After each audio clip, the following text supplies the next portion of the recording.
आदरणीय शिवराज पाटिल जी, अमित देशमुख साहब, मंच पर सभी कांग्रेस पार्टी के नेतागण, हमारी पार्टी के उम्मीदवार मचिंद्रा कामत साहब, इस सभा में मौजूद सभी नौजवान दोस्तों, आदरणीय बुजुर्गों, माताओं, बहनों, मैं आप सभी लोगों से बहुत बहुत क्षमा चाहता हूं।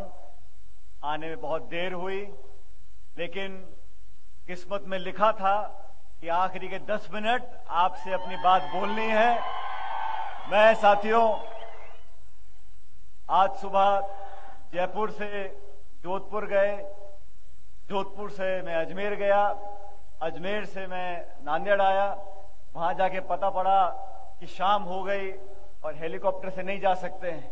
लेकिन मैंने अमित जी को बोला, मैंने कहा मुझे लातूर आना है, चाहे मैं बैलगाड़ी में आऊं, घोड़े पे आऊं, बस में आऊं। और आज मैं आपके बीच में आया हूं आपसे निवेदन करने के लिए, आग्रह करने के लिए कि लोकसभा के चुनाव महाराष्ट्र और पूरे देश में होने जा रहे हैं। अपने अपने उम्मीदवारों के लिए सब दल, सब पार्टी, सब नेता वोट मांग रहे हैं। मैं भी अपने सारे काम छोड़कर आज आपके बीच में आया हूं, आपसे निवेदन करने के लिए, गुजारिश करने के लिए, आग्रह करने के लिए। ये लोकसभा के चुनाव इस प्रदेश और राष्ट्र की तकदीर को तय करेंगे। आने वाले 5 साल तक इस मुल्क की क्या दिशा होगी, क्या दशा होगी, इसका निर्णय, इसका चयन आप सब लोगों को करना है। 5 साल पहले जो सरकार बनी थी वो हमारे सामने है। हम सब कांग्रेस पार्टी के लोग चुनाव हारे थे, विपक्ष में बैठे थे। हमने कहा जनता जनार्दन है, आपने जिसको आशीर्वाद दिया उसको शासन करने का मौका मिलना चाहिए।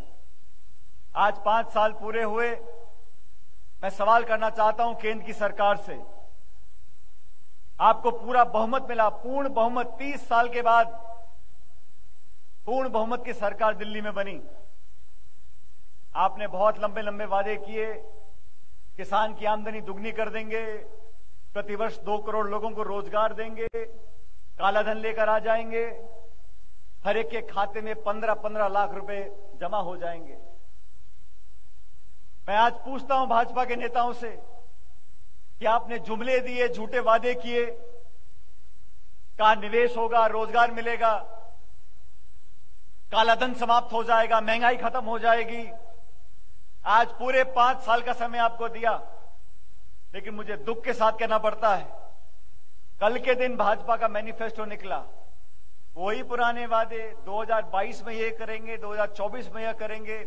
अरे आपको विश्वास के साथ जनता ने सत्ता दी थी, सत्ता की चाबी दी थी, आपने क्या किया?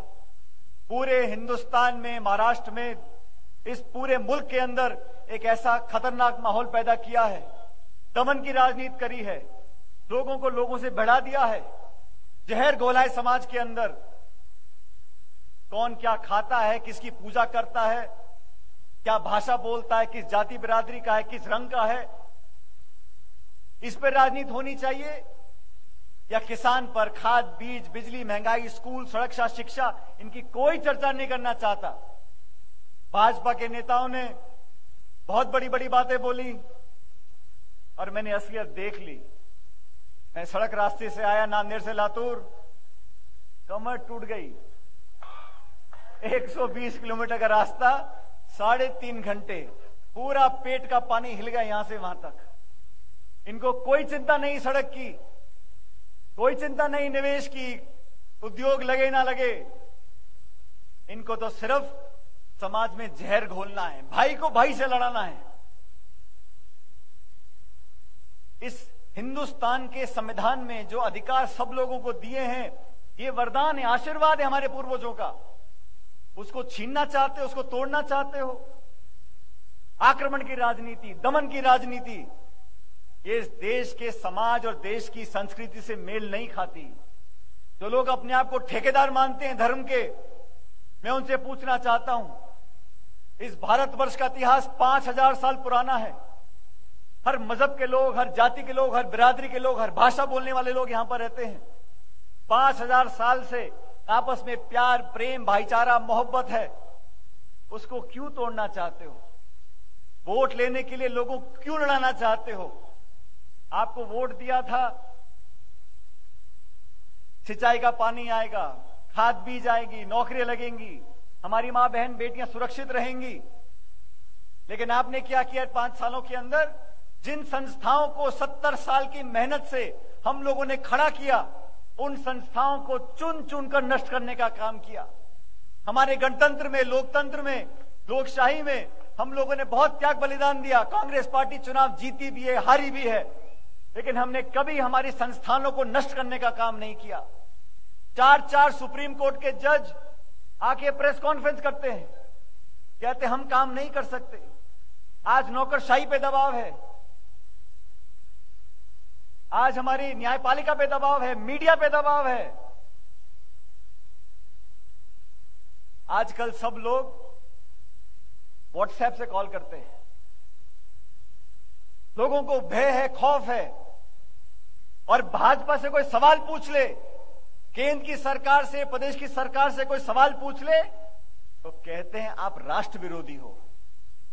मैं मोदी जी से, अमित शाह से कुछ पूछ लूं कि नौकरियां कहां हैं, निवेश कब होगा, तो कहते हैं आप राष्ट्र विरोधी हो, आप देशद्रोही हो, आप पाकिस्तान चले जाओ। अरे क्यों जाए पाकिस्तान? ये देश हमारा है। देशभक्ति के नाम पर, राष्ट्रवाद के नाम पर आप वोट नहीं ले सकते।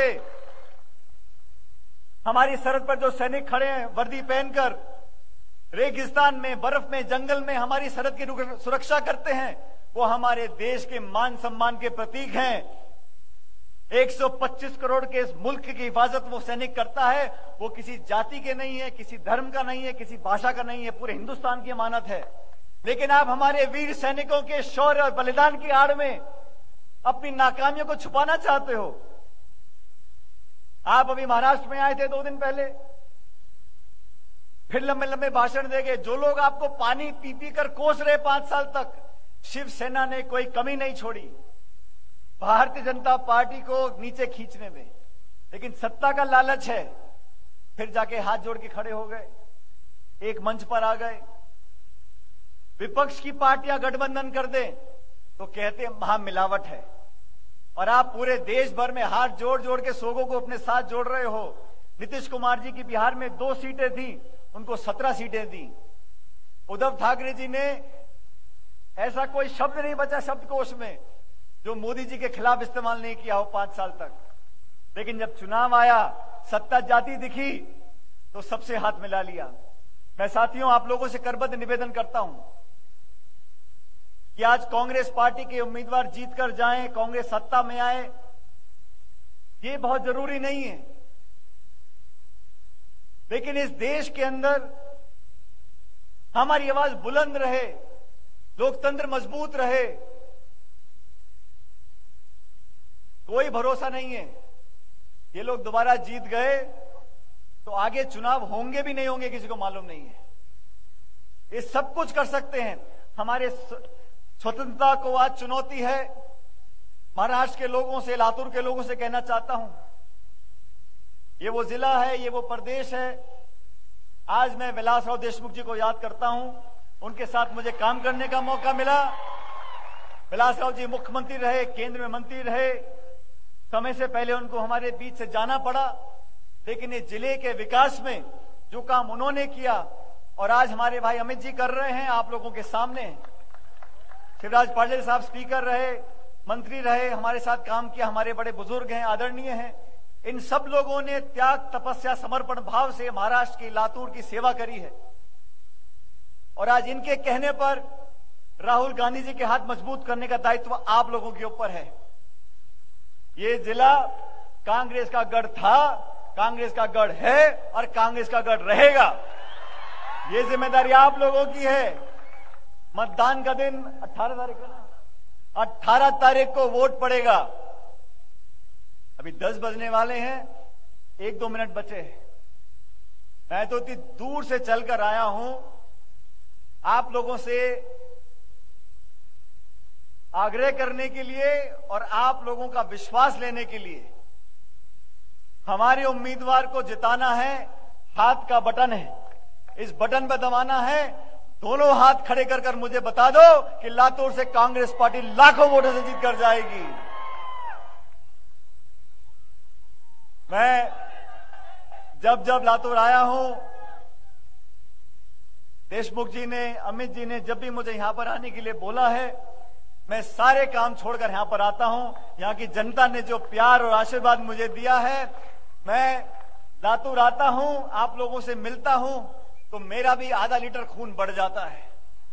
और फिर मैं पिछली बार राजस्थान में मैं विपक्ष में था, आप लोगों के बीच आया, आप लोगों का आशीर्वाद लेकर गए, और राजस्थान में हमने बीजेपी को पिछाड़ दिया, कांग्रेस की सरकार बन गई।